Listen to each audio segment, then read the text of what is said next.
How do you actually create a family purpose? That is a super solid question that I got today, right? We know how to do house plans and build a house. We know how to business plans and build a business. And some of you are phenomenal in like fitness and health. You can just get so dialed in and great in athletics or music. But how do we create a family purpose and then live by that family purpose day in and day out? And the key to this, I think, is to, I'm going to give you three steps to actually do it, but it's to get a big picture of who you want to become, right? To see the end result. Like, can you see the big picture down the road? 5, 10, 20, 50 years from now, what do you want your family legacy to be? What do you want your family culture to be like? Who do you want to become as individuals and then collectively as a family? And you've got to get a clear picture of that.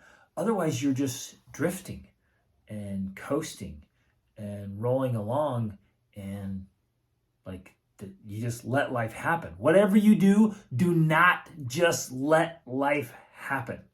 Get a clear picture you want and then set your sights on that target. And then that becomes the backbone of your family purpose to build out that legacy. So I'm going to share 3 steps that just worked for me. Number 1, and a lot of you know my story, is, man, I got really crystal clear about what I did not want. I grew up in a broken family. There was a lot of marriage and divorce and fighting and chaos and poverty and struggle. And I ended up on my own at 16. So as a 16-year-old in a bad neighborhood, seeing all kinds of train wreck family and domestic situations, I got very clear about what I did not want in my family life. And I wrote it down. Like, it's kind of crazy as a 16-year-old. I literally wrote that stuff down. Because my life was so lonely and so miserable and I was so angry and so desperate. I was like, I do not want to experience this ever again. And I do not want my family to have anything even close to this. So I wrote down all the things I didn't want, right? I didn't want to fight with my wife. And we don't. We've been married 21 years. We have an awesome marriage. I did not want to fight. I didn't want to fight with my kids. I didn't want to yell at my kids. I didn't even want to discipline my kids. And when you do parenting really well, you actually don't have to. The disciplining is, like, we're to a point now where just building the culture and the environment and the training. Like, we do almost no disciplining at all. It's amazing. And despite what many people think, teenagers aren't problematic and rebellious. I mean, that comes out if you're doing it wrong. When you do it right and you do it well, it's amazing. The teenage years are incredible. We have 4 teens right now.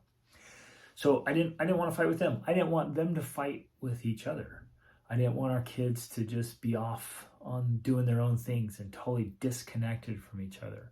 I didn't want family enmity and discord and frustration. I didn't want everyone to go their separate ways when they all grow up and move on and like no relationship, right? I didn't want the loneliness, the hurt that I saw in so many marriages and families, that they were there but not really there. I didn't want to be roommates with my wife. I wanted to be madly in love with my wife our whole marriage, right? So I just got clear about those things that I just did not want. That's it. I'm looking at my list here. So number 2, then the next thing I did, I thought, okay, well then what do I want? And having what you don't want is super important. A lot of people don't do that, or they kind of give it a passing thought. Get crystal clear about the things you do not want. That becomes this guiding force in your life. So then the second part is like, okay, what is it I do want? You have to get really clear about that. Like, what do I want my marriage? Who do I want to be? How do I want to feel? How do I want to spend my time? What do I want my lifestyle to be like? What do I want my marriage to be like? What do I want my parenting style to be like? What do I want our family legacy, family dynamics, family culture to be like? What do we want to do as a family? What do we want our family things to be like? This is our family thing. And spending time writing that. And I did. I wrote it all down, you guys. It was crazy. As a teenager, I'm like, this is what I want to do. This is what I want my marriage to be like. This is what I want my kids to be like. This is how I want to do life as a family. And I started looking for examples and reading great books of examples. And when I saw families that I thought were really inspiring and motivating, I'd take notes, I'd pay attention and be like, that's what I want. I want this legacy of this family life that's extraordinary. And I was driven. I was hungry. So I guess one of the key elements, you have to want it. So I wanted a passionate, romantic marriage. I wanted to be best friends with my wife. And you guys, that doesn't just happen. And even good times in your marriage, they won't last. You have to keep investing. You have to keep working. And then once you hit 5 years or 10 years or 12 years or 15 or 20, you have to like recreate your marriage inside your marriage. Because now it's like, now you've been together for 20 years. You can't just be doing what you count on doing when you're married for 2 years. Like, you're different people. And you have to keep investing, keeping it alive. You have to keep nourishing it, feeding it, and weeding it, and taking care of it like the garden, right? And man, when we first got married, we had a big garden, and that's what made me think about it. It's like, you got to take care of this thing, and you got to plant the seeds that you want, and you do the work so you can harvest it later on. So I wanted the connection. I wanted to go out on a date every week, and we do. I wanted to do overnighters every month, and we do. And 2 to 3 day overnight trips every quarter, and we do. And a huge trip, just me and Rachel every year, and we do. Right? We just got back 2 weeks in Portugal. It was off the charts. Before that, we sailed around the Galapagos in a private yacht. We hiked the Inca Trail. We went to, celebrated Valentine's in Thailand at the Ritz-Carlton Krabi. We took led a group of couples out into the Sahara Desert and did sandboarding and rode camels, and it's awesome, off the charts. We just go do extraordinary stuff as a couple, and I want to have those memories and be best friends. And again, I want that loving connection every day. I want to be excited to be with my wife every day. Wake up and I love being married, and I love having kids, and I love family life. I wanted to have a great relationship with my kids, to enjoy parenting, and to have fun. Right? And to play and keep the connection, not just when they're little, right? And having fun there. And I wanted to be patient with them. And then I wanted, as they go to teens, to be really tight and do great, cool adventures together, which we do. I took my kids to the base camp of Everest, and we've circled Iceland, and we rode ponies across Mongolia, and we did World War II expedition and humanitarian trips in Central America, right? And we create memories together. We have these unbelievable experiences together, and I want that. And then as our kids become adults, I want to be friends with them. And they love being with us, and we love being with them. So you raise the kind of people that you want to be around and that you're happy to be with, and they want to be with you. And you become the kind of person that they admire, respect, and want to be with. I wanted my kids to be best friends. We want a very well-educated family who values books way over TV, right? Spend a lot of time reading. I wanted to have a large family. We have 7 kids. I wanted to have kids with a real big global perspective. I wanted to see the world as it is, not just this narrow little reality. And so far we've taken the kids to 35-ish countries and counting, and we're planning some epic trips this year, and even going to move abroad again. I wanted the storybook marriage, like I told you about. I wanted to see the kids to see the world and its people and its traditions and religions.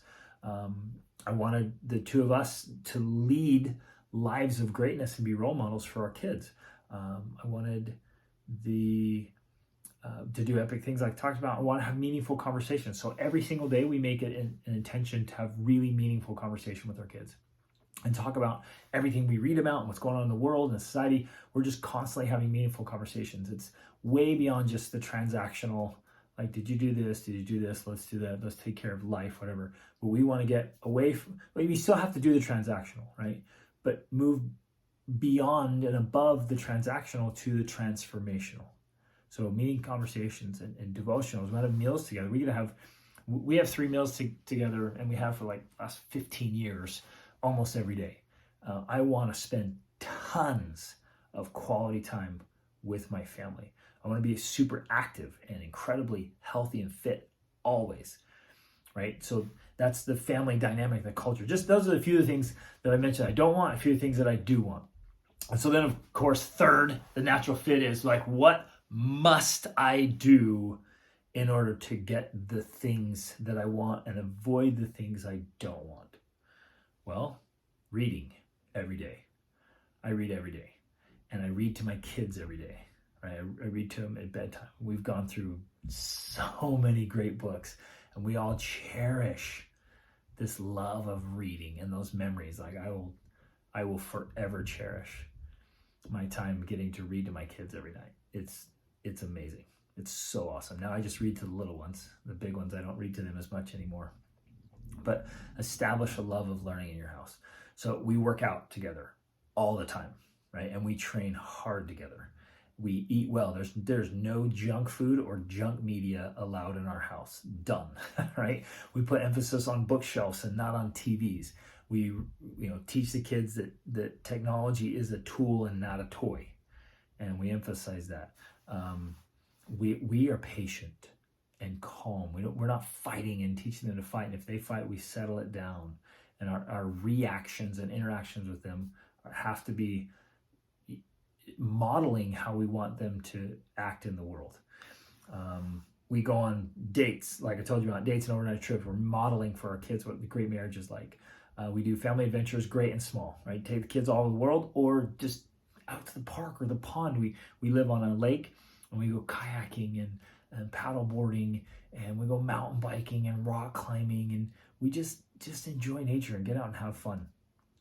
We are all constantly making the most of ourselves. I'm always working on myself, and I've set that standard for the kids. And I'm happy. I'm smiling all the time. I choose to be happy and energized and alive, and have a full spectrum of emotions, right? But each of us gets to choose a predominant emotion. I want our family to be happy and joyful and have a lot of humor and fun and know when to get serious and work hard and know how to play hard and how to engage, right? And how to have social skills, how to connect with people and have conversations, meaningful conversations with anyone, anywhere. We are working on ourselves.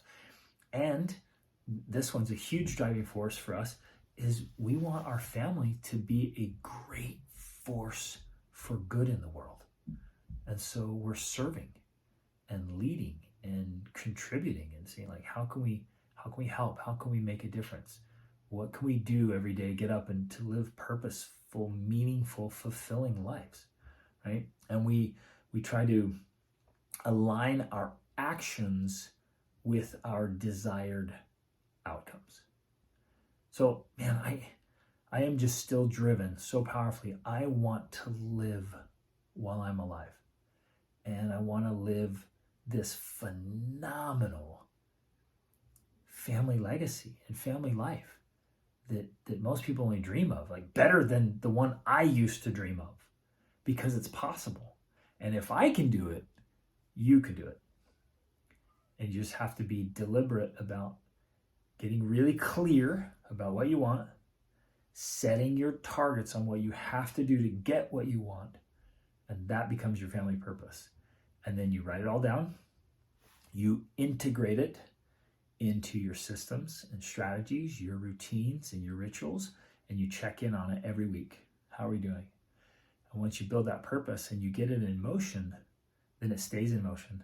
And it's actually really easy to get the whole family in alignment, moving towards this beautiful family purpose that becomes transformational and enjoyable. And you get to wake up every day excited to be awake and alive and married and to have kids and to be living life, because life is awesome.